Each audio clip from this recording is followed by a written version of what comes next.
ओम शांति। सभी भाई बहनों को ओम शांति। और आज की वाणी 16 तारीख की वाणी है और आज की वाणी में बाबा ने मुख्य पॉइंट के ऊपर इशारा दिए हैं। सबसे पहला कि अपनी पहली पाठ मैं कौन हूँ, मैं एक आत्मा हूँ, देही अभिमानी होकर रहने की इशारा बार बार बाबा ने आज दिए हैं। और बाबा ने आज कहा है कि कौन सी खजाने की खुशी में रहना है, नशे में रहना है। हम बच्चों को ही कौन सी खजाना मिला है जिसकी नशे और खुशी में रहना है। तो हमारी जो खजाना है वो स्वयं भगवान हमें पढ़ाते हैं, इस खुशी में रहना है। और वो पढ़ाई हमें भविष्य 21 जन्मों के लिए पढ़ा रहे हैं।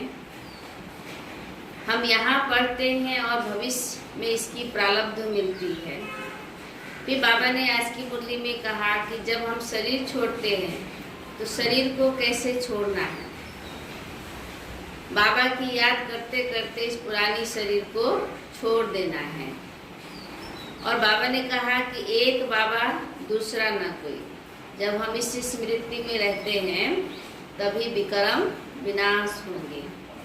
तो इन सब बातों के ऊपर बाबा ने बहुत सुंदर तरीके से आज की मुरली में समझाए हैं और उस स्मृति में रहने के लिए कहा है।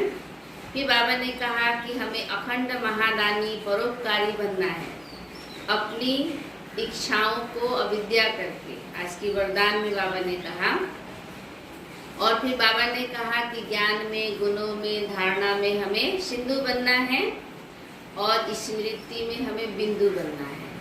तो आज की गीत भी हम सभी वही सुन रहे थे कि मैं एक जगमगाती हुई आत्मा हूँ, मनी हूँ। और हमारा बाप शिव बाबा भी ज्योति स्वरूप है। तो उसी स्मृति में रह के आज की वाणी हम सभी सुनेंगे। तो बाबा ने कहा, मीठे बच्चे,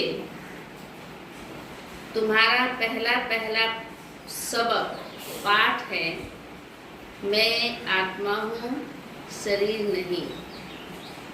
आत्मा अभिमानी होकर रहो तो बाप की याद रहेगी। आज की प्रश्न बाबा पूछ रहे हैं कि तुम बच्चों के पास कौन सा गुप्त खजाना है जो मनुष्यों के पास नहीं है। तुम बच्चों के पास कौन सा गुप्त खजाना है जो मनुष्यों के पास नहीं है। इस समय हम कौन है? बाप के बच्चे हैं। और मनुष्य कौन है? जो बाबा को जानते नहीं है, अज्ञानी है। तो बाबा ने उत्तर में कहा, तुम्हें भगवान पढ़ाते हैं, भगवान बाप पढ़ाते हैं। उस पढ़ाई की खुशी का गुप्त खजाना तुम्हारे पास है। तुम जानते हो कि हम जो पढ़ रहे हैं भविष्य अमर लोक के लिए, न कि इस मृत्यु लोक के लिए। बाप कहते हैं, सवेरे सवेरे उठकर घूमो फिरो, सिर्फ पहला पाठ याद करो तो खुशी का खजाना जमा होता रहेगा। दुनिया में खुशी पाने के लिए क्या क्या करते हैं। और बाबा कितना सहज तरीका बताया, एक पंथ दो काज, विक्रम भी विनाश होंगे बाबा की याद से और खुशी में भी रहेंगे इस समय। ओम शांति। बाप बच्चों से पूछते हैं, बच्चे आत्मा अभिमानी होकर बैठे हो, अपने को आत्मा समझ बैठे हो। हम आत्माओं को परमात्मा बाप पढ़ा रहे हैं। बच्चों को यह स्मृति आई है कि हम देह नहीं है, आत्मा है। बच्चों को देही अभिमानी बनाने के लिए ही मेहनत करनी पड़ती है। बच्चे आत्म अभिमानी रह नहीं सकते, घड़ी घड़ी देह अभिमान में आ जाते हैं। बाबा इतना पाठ पक्का कराते हैं, फिर भी बाबा क्या कहते हैं, घड़ी घड़ी बच्चे देह अभिमान में आ जाते हैं। इसलिए बाबा पूछते हैं कि आत्मा अभिमानी होकर रहते हो? आत्मा अभिमानी होंगे तो बाप की याद आएगी। अगर बाबा ने कहा अगर देह अभिमानी होंगे तो लौकिक संबंधी याद आएंगे। कितना घाटा, विक्रम विनाश होने की जगह में और विक्रम बन जाएगा। पहले पहले यह शब्द याद रखना पड़ेगा कि हम आत्मा हैं और मुझ आत्मा में ही 84 जन्मों का पाठ भरा हुआ है। यह पक्का करना है कि हम आत्मा हैं। आधा कल्प तुम देह अभिमानी होकर रहे हो। अभी सिर्फ संगम युग पर ही बच्चों को आत्मा अभिमानी बनाया जाता है। तो बाबा कहते अपने को देह समझने से बाप याद नहीं आएगा। इसलिए पहले पहले यह सबक लेसन पाठ पक्का कर लो कि हम आत्मा बेहद बाप के बच्चे हैं। देह के बाप को याद करना, बाबा ने कहा देह के बाप को याद करना कभी सिखलाया नहीं जाता है। जब बच्चे बोलना सीखते हैं तो सबसे पहले बाबा ही कहते हैं। तो बाबा ने कहा देह के बाप को याद सिखलाया नहीं जाता है। अब बाप कहते हैं मुझ पारलौकिक बाप को याद करो, आत्म अभिमानी बनो। देह अभिमानी बनने से देह के संबंध याद आएंगे। अपने को आत्मा समझ और बाप को याद करो, यही मेहनत है। यह कौन समझा रहे हैं? हम आत्माओं का बाप, जिनको सब याद करते हैं। बाबा आओ, आकर इस दुख से लिबरेट करो। दुख की दुनिया है और बच्चे पुकारते हैं कि बाबा आओ और आकर इस दुख से लिबरेट करो। बच्चे जानते हैं इस पढ़ाई से हम भविष्य के लिए उच्च पद पाते हैं। अभी तुम पुरुषोत्तम संगम युग पर हो, यानी हम पुरुषार्थी हैं। इस मृत्यु लोक में अब बिल्कुल रहना नहीं है। मन बुद्धि से, स्मृति से बाबा कहते हैं अमर लोक में ही रहना है और समझना है कि मैं तो इस समय पुरुषोत्तम संगम युग पर हूँ। यह हमारी पढ़ाई है ही भविष्य की जन्म के लिए। हम सत्ययुग अमर लोक के लिए पढ़ रहे हैं। अमर बाबा हमको ज्ञान सुना रहे हैं। तो यहाँ जब बैठते हो, क्लास में जब बैठते हो, क्या समझ रहे हैं कि हम क्लास में हैं? तो पहले पहले अपने को आत्मा समझ बाप की याद में रहना है। तो बाबा ने कहा विक्रम विनाश होंगे। हम अभी संगम युग पर है। बाबा हमको पुरुषोत्तम बना रहे हैं। कहते हैं मुझे याद करो तो तुम पुरुषोत्तम यानी श्रेष्ठ ते श्रेष्ठ पवित्र आत्मा बन जाएंगे। बाबा ने कहा मैं आया हूँ मनुष्य से देवता बनाने। सतयुग में तुम देवता थे। अभी जानते हो कि कैसे सीढ़ी उतरे। हम परम धाम से सतयुग में आए देवता बन करके, और फिर कैसे हम 84 जन्म लेते लेते सीढ़ी नीचे उतरे हैं। ये सारा ज्ञान बाबा ने हम बच्चों को इस समय दिया है। हमारी आत्मा में 84 जन्मों का पाठ नोंधा हुआ है। बाबा ने कहा दुनिया में कोई नहीं जानते, वह भक्ति मार्ग अलग है और यह ज्ञान मार्ग अलग है। जिन आत्माओं को बाप पढ़ाते हैं वह जाने और न जाने कोई। यह है गुप्त खजाना भविष्य के लिए। तो बाबा कहते तुम पढ़ते ही हो अमर लोक के लिए, न कि इस मृत्यु लोक के लिए। अब बाप कहते हैं सवेरे उठकर घूमो फिरो। पहला पहला सबक ये याद करो कि हम आत्मा हैं न कि शरीर। आप हमारा रूहानी बाबा हमको आते हैं, ये भी स्मृति में रखना है। यह दुख की दुनिया अब बदलनी है। सतयुग है सुख की दुनिया, बुद्धि में सारा ज्ञान है। यह है रूहानी स्पिरिचुअल नॉलेज। बाप ज्ञान का सागर, स्पिरिचुअल फादर है। वह है देही का बाप, यानी आत्मा का बाप। बाकी तो सभी देह के ही संबंधी हैं। मामा, चाचा, काका हैं, सब जो भी हैं देह के संबंधी हैं। अब देह के संबंध तोड़ एक से जोड़ना है। गाते भी हैं, मेरा तो एक, दूसरा ना कोई। हम एक बाप को ही याद करते हैं, देह को भी याद नहीं करते। तो बाबा कहते यह पुरानी देह तो छोड़नी है। यह भी तुमको ज्ञान मिलता है। यह शरीर कैसे छोड़ना है, कैसे छोड़ना है?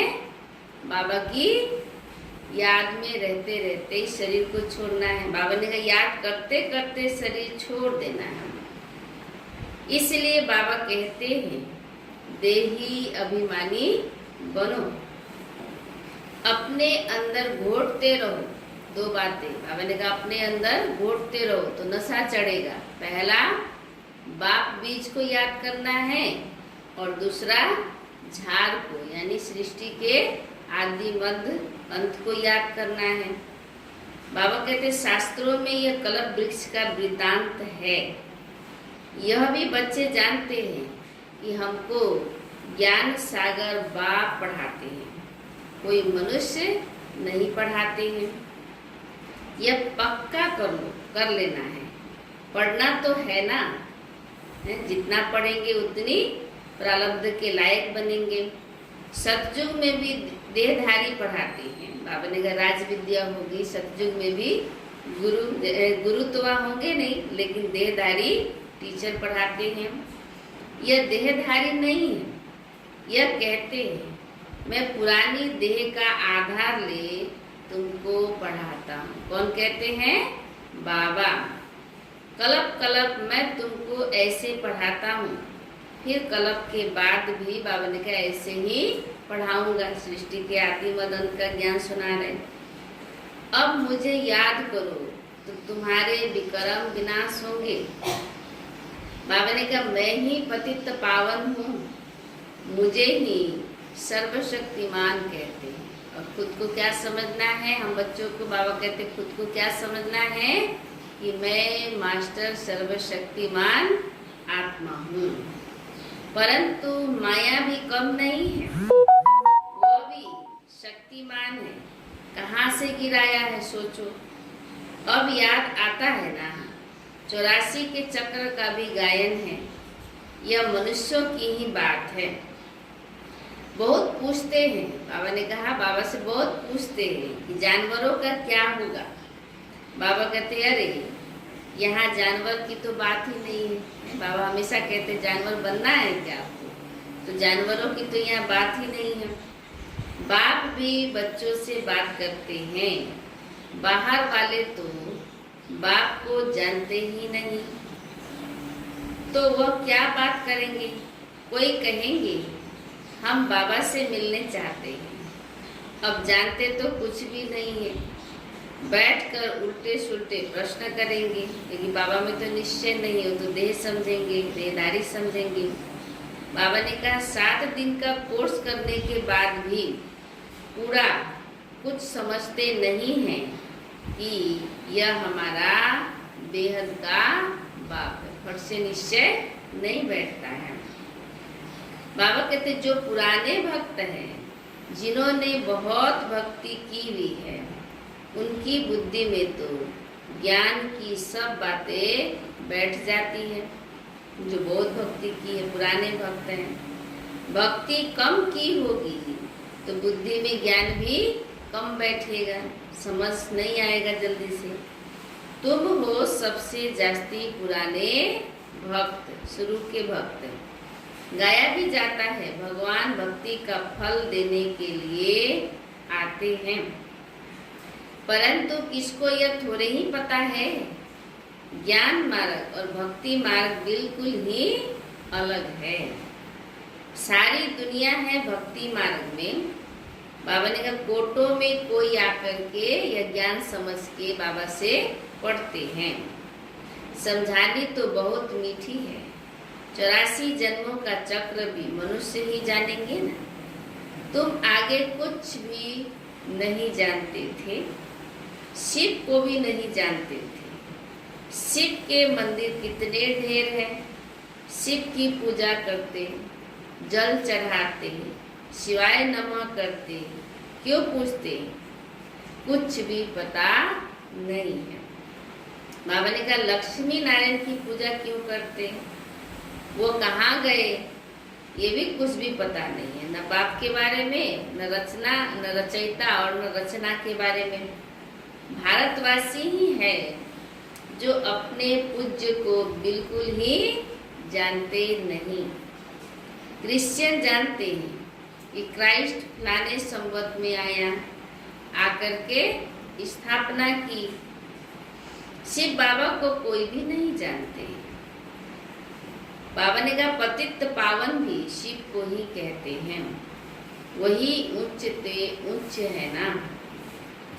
उनकी सबसे जास्ती सेवा करते हैं। सर्व का सदगति दाता है। तुमको देखो कैसे पढ़ाते हैं, बाप को बुलाते भी हैं कि आकर के पावन बनाओ। मंदिर में कितनी पूजा करते हैं, कितनी धूमधाम, कितना खर्चा करते हैं। बाबा ने कहा श्रीनाथ के मंदिर में, जगन्नाथ के मंदिर में जाकर के देखो कितनी भक्ति भावना होती है, पूजा करते हैं। है तो एक ही, श्रीनाथ का मतलब घोड़ा और जगन्नाथ का मतलब सांवरा है, श्याम सुंदर कहते हैं। तो ये है कृष्ण की बात। बाबा ने कहा जगन्नाथ के पास चावल का हंडा चढ़ाते हैं, श्रीनाथ पर तो बहुत माल बनाते हैं। फर्क क्यों होता है, कारण चाहिए ना। बाबा ने कहा श्रीनाथ को भी काला, जगन्नाथ को भी काला कर देते हैं। कारण तो कुछ भी नहीं समझते। जगतनाथ श्री नारायण को, बाबा ने कहा जगतनाथ लक्ष्मी नारायण को ही कहते हैं या राधे कृष्ण को कहेंगे। बाबा पूछ रहे हैं राधे कृष्ण लक्ष्मी नारायण का संबंध क्या है, ये तो कोई भी नहीं जानते हम बच्चों के सिवाय। यह भी कोई नहीं जानते। अभी तुम बच्चों को मालूम पड़ा है कि हम ही पूज्य देवता थे, फिर हम ही पुजारी बने हैं। जब पतित बने, देह अभिमान में आए तो पुजारी बन गए, चक्कर लगाया। अभी फिर देवता बनने के लिए हम पढ़ते हैं। यह कोई भी मनुष्य नहीं पढ़ाते हैं, भगवानुवाच है। ज्ञान सागर भी भगवान को ही कहा जाता है। बाबा ने कहा यहाँ तो भक्ति के सागर बहुत है, शास्त्रों को कंठ करके सुनाते रहते हैं। जो पतित पावन ज्ञान सागर बाप को याद करते हैं। तुम पतित बने, फिर पावन जरूर बनना है। यह है ही पतित दुनिया, यह स्वर्ग नहीं है। वैकुंठ कहाँ है, यह भी किसको पता नहीं है, इसलिए ऊपर कह देते हैं आकाश में। कहते हैं वैकुंठ गया, कोई भी शरीर छोड़ता है तो कहते हैं वैकुंठ गया, स्वर्ग पधारा। तो फिर नरक का भोजन आदि तुम उनको क्यों खिलाते हो? सतयुग में तो बहुत ही फल फूल आदि होते हैं। यहाँ क्या है? यह नरक, यह है नरक। अभी तुम जानते हो बाबा द्वारा हम स्वर्गवासी बनने का पुरुषार्थ कर रहे हैं। पतित से पावन बनना है। बाप ने युक्ति तो बताई है। कल्प कल्प बाप भी युक्ति बतलाते हैं कि मुझे याद करो तो विक्रम विनाश होंगे। अभी तुम जानते हो, घड़ी घड़ी बाबा क्या स्मृति में याद दिला रहा है कि अभी तुम जानते हो कि हम पुरुषोत्तम संगम युग पर हैं। तुम ही कहते हो बाबा हम 5000 वर्ष पहले यह बने थे। तुम ही जानते हो कि कल्प कल्प यह अमर कथा बाबा से सुनते हैं। शिव बाबा ही अमरनाथ है, बाकी ऐसे नहीं कि पार्वती को बैठ कथा सुनाते हैं। कौन सी पार्वती? हम सब आत्मा रूप में पार्वती है। इस समय बाबा संगम युग पर आकर कथा सुनाते हैं। वह है भक्ति। ज्ञान और भक्ति को तुमने समझा है। ब्राह्मणों का दिन और ब्राह्मणों की रात है। बाप समझाते हैं तुम इस समय ब्राह्मण होना, ब्रह्मगुण यानी पवित्रता को जीवन में धारण करते हो, एक बाबा को याद करते हो।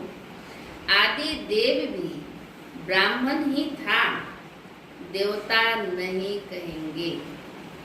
आदि देव के पास भी जाते हैं। देवियों के भी कितने नाम हैं। तुमने सर्विस की है तब तो तुम्हारा गायन है। बाबा ने कहा भारत जो वाइसलेस यानी संपूर्ण निर्विकारी था, वह फिर विशेष यानी विकारी बन जाता है। अभी रावण राज्य है ना।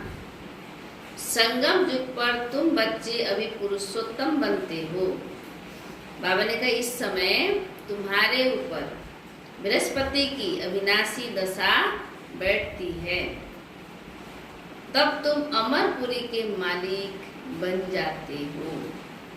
बाप तुम्हें पढ़ा रहे हैं मनुष्य से देवता बनाने के लिए। स्वर्ग के मालिक बनने को बृहस्पति की दशा कहा जाता है। तुम स्वर्ग अमरपुरी में तो जरूर जाएंगे, बाकी पढ़ाई में दशाएं नीचे ऊपर होती रहती है। एक बाबा को पहचान लिया तो स्वर्ग में तो जरूर जाएंगे, लेकिन पद कब मिलेगा? जब हम पढ़ाई अच्छी रीति पढ़ेंगे, दूसरों की सेवा करेंगे। तो बाबा ने कहा पढ़ाई की दशाएं में ऊपर नीचे होती रहती है, याद ही भूल जाती है। बाप ने कहा है घड़ी घड़ी कि मुझे याद करो। गीता में भी है भगवान वाच काम महाशत्रु है। पढ़ते भी हैं परंतु विकार को जीतते थोड़े ही हैं। भगवान ने कब कहा? 5000 वर्ष हुआ ना इस बात को, अब फिर से दोहरा रहे हैं। अब फिर भगवान कहते हैं कि काम महाशत्रु है, इन पर जीत पानी है। यह आदि मध्य अंत दुख देने वाला यानी द्वापर युग से आदि मध्य अंत दुख देने वाला है। मुख्य है काम की बात, इस पर ही पतित कहा जाता है। बाबा ने कहा इस पर ही पतित कहा जाता है। अभी पता पड़ा है यह चक्र फिरता है। हम पतित बनते हैं, फिर बाप आकर पावन बनाते हैं ड्रामा अनुसार। बाबा बार बार कहते हैं पहले पहले अल्प यानी बाप की अल्प की बात यानी बाप को याद करो। श्रीमत पर चलने से ही तुम श्रेष्ठ बनेंगे। तुम समझते हो कि हम पहले श्रेष्ठ थे, अभी भ्रष्ट बने हैं यानी पतित बन गए हैं। अब फिर श्रेष्ठ बनने का पुरुषार्थ कर रहे हैं। तो बाबा ने कहा बाबा की याद में भी रहना है, पढ़ाई भी पढ़ना है, और तीसरा दैवी गुण भी धारण करने हैं। किसको भी दुख नहीं देना है, सबको रास्ता बताते जाओ बाप का। बाप कहते हैं मुझे याद करो तो पाप कट जाए। पतित पावन तुम मुझे ही कहते हो ना, तो खाली कहने से पाप नहीं कटेंगे। बाबा का इशारा है मुझ पतित पावन बाप को याद करो तो सब पाप कट जाएंगे, विकर्म विनाश हो जाएंगे। यह कोई को पता नहीं कि पतित पावन कैसे आकर पावन बनाते हैं। भक्ति मार्ग में तो क्या क्या बातें लिख दिया है। कल्प पहले भी बाप ने कहा था, मामेकम याद करो, यह योग अग्नि है जिससे पाप दग्ध होते हैं। खाद निकलने से आत्मा पवित्र बन जाती है। खाद सोने में ही डालते हैं, फिर जेवर भी ऐसा बनता है, यानी आत्मा जैसी वैसा ही शरीर मिलता है। फिर अभी तुम बच्चों को बाप ने समझाया है ये आत्मा में कैसे खाद पड़ी है, 5 विकारों की खाद कैसे पड़ी है। अब उनको निकालना है। बाप का भी ड्रामा में पार्ट है जो तुम बच्चों को आकर देही अभिमानी बनाते हैं। पवित्र भी बनना है। आपने कहा तुम जानते हो सतयुग में हम वैष्णव थे, पवित्र थे, संपूर्ण पवित्र गृहस्थ आश्रम था। अभी हम पवित्र बन और विष्णुपुरी के मालिक बनते हैं। तुम डबल वैष्णव बनते हो, यानी डबल वैष्णव का अर्थ है विकारों को भी जीतना है और कोई लड़ाई मार काट भी नहीं करना है, हिंसक भी नहीं। सच्चे सच्चे वैष्णव तुम हो। यह है विकारी वैष्णव। बाबा ने कहा वह है विकारी वैष्णव धर्म के, तुम हो निर्विकारी वैष्णव धर्म के। अभी एक तो बाप को याद करते हो और नॉलेज जो बाप में है वह तुम धारण करते हो। तुम राजाओं का राजा बनते हो, महाराजा महारानी। वह राजा ही बनते हैं अलग काल के लिए, एक जन्म के लिए। तुम्हारी राजाई है 21 पीढ़ी अर्थात फुल एज पास करते हो। एज पूरा एज पास करते हो। 150 वर्ष की एज है, फुल एज पास करते हैं। उसको बाबा ने कहा राजाई 21 पीढ़ी तक। वहाँ कब अकाले मृत्यु नहीं होगा। तुम काल पर जीत पाते हो। बाबा ने कहा समय जब होता है तो समझते हो कि अब यह पुरानी खाल छोड़ नहीं लेनी है। ये सतयुग की बातें बाबा समझा रहे हैं। तुमको साक्षात्कार होगा कि हम इसके गर्भ में जाएंगे। खुशी के बाजे बजते रहते हैं। तमो प्रधान शरीर को छोड़ सतो प्रधान शरीर लेना, यह तो बाबा ने कहा खुशी की बात है ना। वहाँ 150 वर्ष 150 वर्ष आयु एवरेज रहती है, यहाँ तो अकाले मृत्यु होती रहती है। क्यों? क्योंकि भोगी है। बाबा ने कहा भोगी है, इच्छा पूर्ति नहीं होता है, तो इस तरह से अकाले मृत्यु भी हो जाता है, अपने आप को भी मार डालते हैं। इसलिए बाबा ने कहा क्योंकि भोगी है। जिन बच्चों का योग यथार्थ है एक बाबा के साथ, उनकी सर्व कर्म इंद्रियां योग बल से बस में होगी। योग में पूरा रहने से कर्म इंद्रियां शीतल हो जाती है। सतयुग में तुमको कोई भी कर्म इंद्रियां धोखा नहीं देती। कभी ऐसे नहीं कहेंगे कि कर्म इंद्रियां बस में नहीं है। तुम बहुत ऊंचे से उच्च पद पाते हो। इनको कहा जाता है बृहस्पति की अविनाशी दशा। बृहस्पति मनुष्य सृष्टि का बीज रूप है बाप। बीज है ऊपर में, उनको याद भी ऊपर में करते हैं, यानी बुद्धि से ऊपर चले जाते हैं, मन बुद्धि से। आत्मा बाप को याद करती है। बाबा ने कहा तुम बच्चे जानते हो इस समय कि बेहद का बाप हमको पढ़ाते हैं। वह आते ही एक बार है अमर कथा सुनाने, यानी सतयुग के मालिक बनाने। अमर कथा कहो, सत्यनारायण की कथा कहो, उस कथा का भी अर्थ नहीं समझते हैं। सत्यनारायण की कथा से नर से नारायण बनते हैं। अमर कथा से तुम अमर बनते हो। बाबा ने ऊपर समझाया कि अकाले मृत्यु नहीं होती। बाबा हर एक बात क्लियर करके समझाते हैं।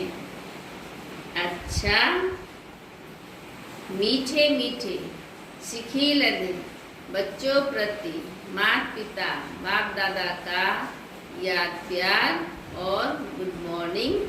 रूहानी बाप की रूहानी बच्चों को नमस्ते।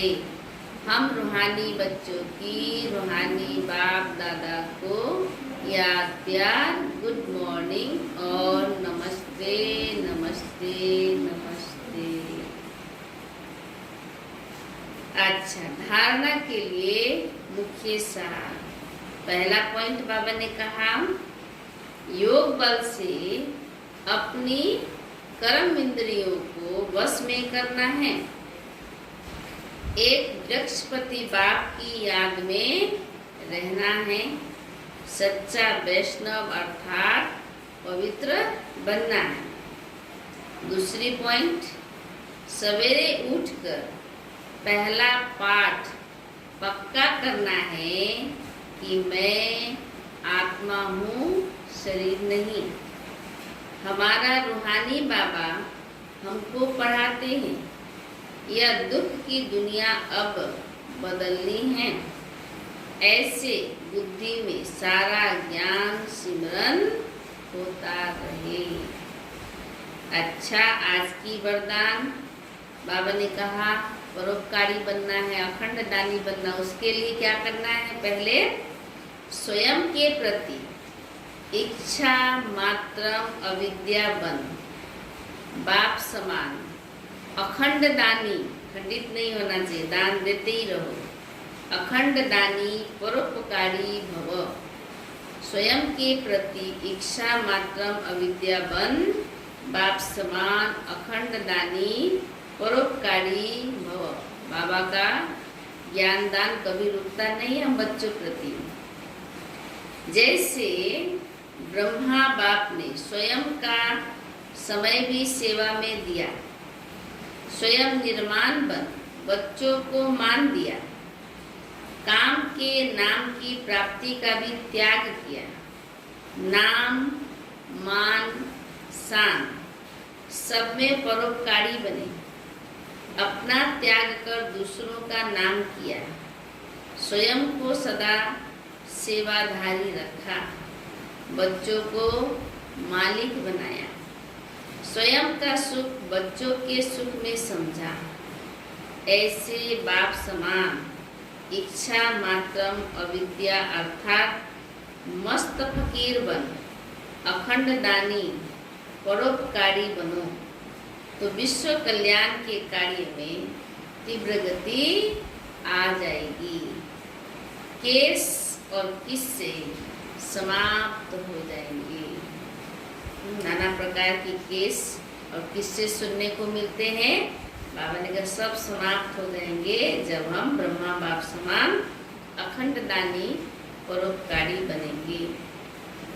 अच्छा, आज की स्लोगन है, इतना ज्ञान बाबा ने सुनाया है मुरली के द्वारा, तो अब उसको क्या करना है? जीवन में धारण करना है। तो बाबा ने कहा ज्ञान गुण और धारणा में सिंधु बनो, स्मृति में बिंदु बनो। ज्ञान गुण धारणा में सिंधु बनो, सागर बनो, मास्टर सागर बन जाओ। और स्मृति में विस्तार को भूल करके एक बिंदु रूप में टिक जाओ। बाबा ने स्मृति में बिंदु बन जाओ। तो बाबा आज घड़ी घड़ी आत्म अभिमानी बनने का पाठ पक्का कराया। मुख्य पाठ ही यही है। जब हम इस पाठ को पक्का कर लेते हैं तो सारा ज्ञान गुण शक्तियाँ हमारे अंदर समा जाती है, क्योंकि हम आत्मा समझेंगे तभी हम असली ज्ञान को जीवन में धारण कर सकेंगे। अच्छा, कल तो मम्मा की विशेषता अंतर्मुखता सुनाया था, कैसे मम्मा योग में रहती थी, कर्म करते भी। और आज की दूसरी विशेषताएं हैं कर्म इंद्रिय जीत, महाकाली। कर्म इंद्रिय जीत महाकाली।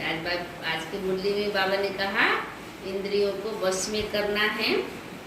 तो मम्मा कैसे कर्म इंद्रिय जीत बनी महाकाली बन करके, तो हम सभी सुनेंगे और वैसे ही धारण भी करेंगे। योग कैसे करें, यह भी मम्मा ने बच्चों को सिखाया। योग कैसे करें, बाबा को याद कैसे करें। वे अपने साथ संदली पर बिठाकर उन्हें योग कराती थी, सबकी अवस्था को चेक करती थी। कर्मना सेवा करते समय भी मम्मा अपनी ही स्थिति में स्थित रहती थी। एक बार किसी ने मम्मा से पूछा कि मम्मा, आप अभी गेहूं साफ कर रही हैं, अभी आपका क्या संकल्प चल रहा है। उस समय मम्मा गेहूं साफ कर रही होगी, तो बच्चे पूछ लिए कि मम्मा इस समय आप गेहूं साफ कर रही हैं, अभी आपका क्या संकल्प चल रहा है गेहूं साफ करते समय। तो मम्मा ने कहा, हम गेहूं साफ नहीं कर रहे हैं, हम साक्षी दृष्टा होकर कर्म इंद्रियों से साफ करा रहे हैं। आज का पाठ आत्मअभिमानी है ना। साक्षी दृष्टा होकर कर्म इंद्रियों से साफ करा रहे हैं।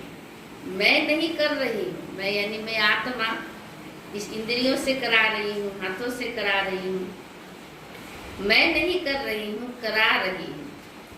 उस समय ज्ञान का विस्तार उतना नहीं था, लेकिन मम्मा बाबा को देख देख कर बच्चों ने जीना सीखा, जीवन बनाया और गुणों को अपनाया।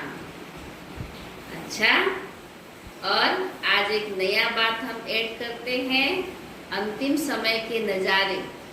ये भी जरूरी है, अंतिम समय के नज़ारे बुद्धि में रहेगा तब हम तीव्र पुरुषार्थी बन सकेंगे।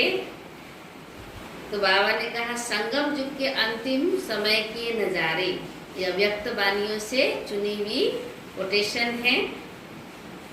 ये है 23/10/1975 की वाणी से।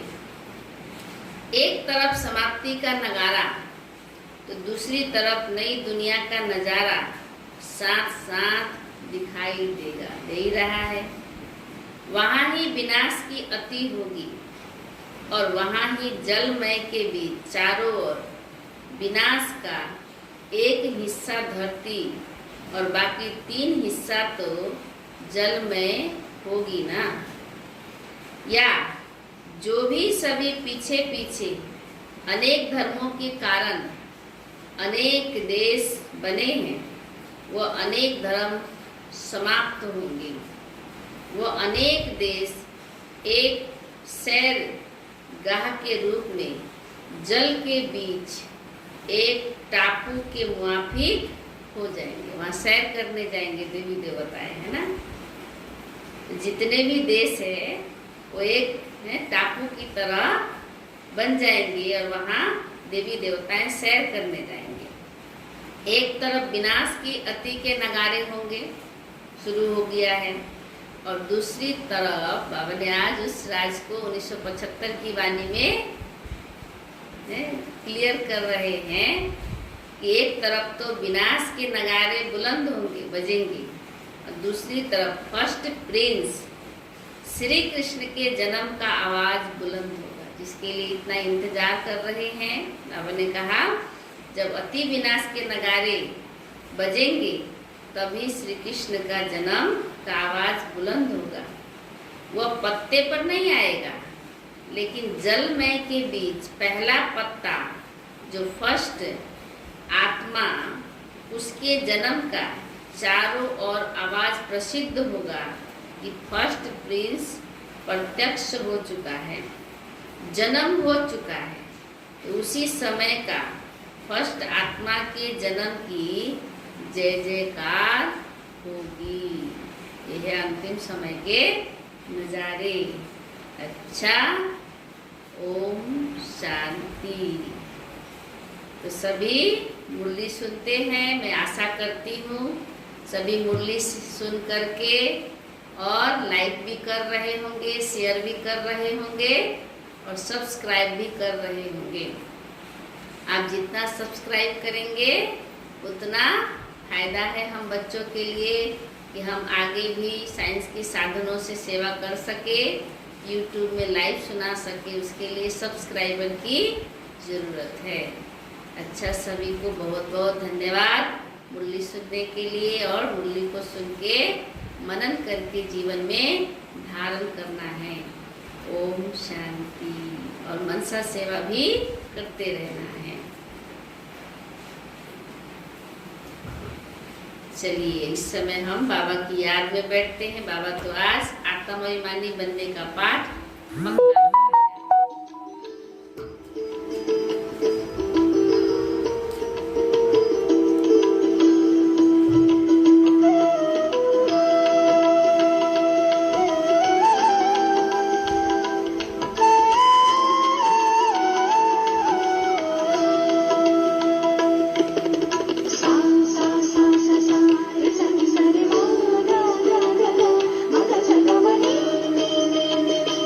Bye.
ये भूल